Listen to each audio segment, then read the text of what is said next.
Hi, I'm Jim Love. I'm the CIO of IT World Canada, and I'm here at the Gartner Symposium and IT Expo in Orlando, Florida for the day 3. And what a day 3 it's been. We started the day with a keynote from Satya Nadella, the Chief Executive Officer of Microsoft, and we finished the day with a speech from Steve Wozniak, the inventor of the Apple II, and a lot happened in between.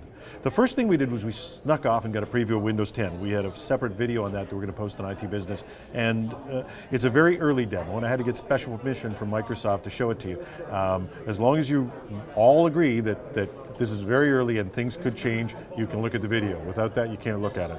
So with that in mind, take a look at that, and we'll give you a sneak preview of Windows 10.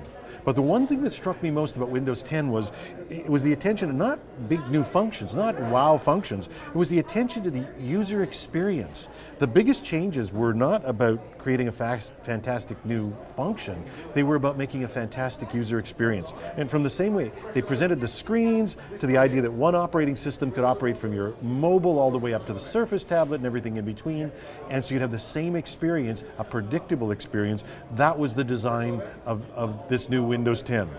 Now check out Windows 10 and preview and have a view for yourself. Has Microsoft finally got it right? Have they pulled it off? Have they really focused on people? You be the judge, and by the way, tweet back to me and let me know what you think. But that was a big part of the theme we took away from today. Embracing the digital future means embracing how people use technology. And at the Cisco session on the Internet of Things, and it was packed, there's a lot of interest in this. Joseph Bradley, the Director of Consulting Services for Cisco, Bradley talked about the Internet of Things from the aspect of value. Now, why are people going to the Internet of Things? Bradley used an old joke about Willie Dutton, and his old joke about Willie Dutton was a famous bank robber, and everyone asked him, why do you rob banks? He says, well, that's where the money is. And it's the same thing with the Internet of Things. People are pursuing it because that's where the money is, and the money is phenomenal. I'm just going to look at these stats to just read them to you. According to Cisco's survey of 7,000 plus companies, there'll be $19 trillion spent on the Internet of Things in the next 10 years. That's 19 trillion. 14.4 trillion of that will be spent by the private sector. That's an amazing chunk of corporate profits.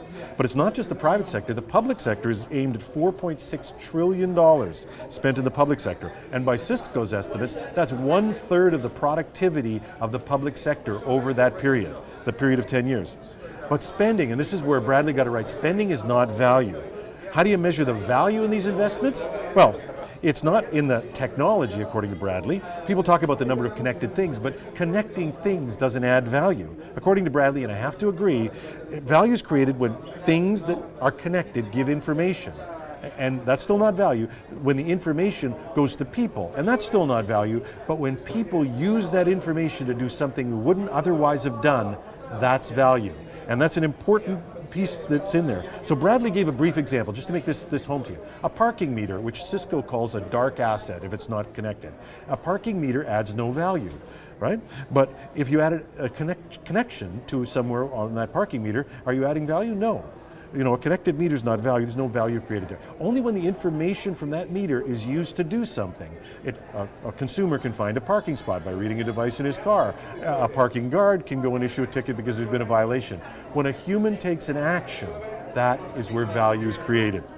So, value is created when people use information. There's a lesson in that for the Internet of Things, for big data, for all of technology, and it's productivity, customer experience, and innovation. Value occurs when people, technology, and information, when it requires action. And when we had small data at one time, we still had big ideas. So we didn't need technology. And there's a great thing in this. Steve Wozniak was the speaker at the end of the day. It's hard to remember. Steve Wozniak was creating the personal computer long before we had the technology we have today. They created it in a garage in there. It was incredible to hear Wozniak speaking of the Apple computer. Wozniak gave us the secret of that design. First of all, it was a relentless pursuit passionately of something you're interested in. And Wozniak says he designed the Apple II for himself. It was the computer he wanted. Now, there's no question Wozniak's a genius. You could hear that today. But he designs not only with genius, but with passion. And he claims that great designers and engineers want to do the same. The designer of the Tesla, the car he loves, designed the car for himself. Steve Jobs designed the iPhone for Steve Jobs. And value is created when technology, or the pursuit of it, allows humans to do something they otherwise couldn't do. And humans are at the heart of Wozniak's vision. His advice, He brushes off fame, his respect for people is enormous. His advice is to don't take sides. A platform is too much like a religion. Don't call other people's platforms bad. Make them like you and be nice. Steve Jobs could have been nicer and still had great products. And the only argument you have to win is with yourself. Show respect for others. Don't say people's ideas aren't good because they aren't your ideas. And according to Wozniak, every step should let us live more like humans. A technical genius, a true digital humanist, Steve Wozniak. So that was my day, day 3.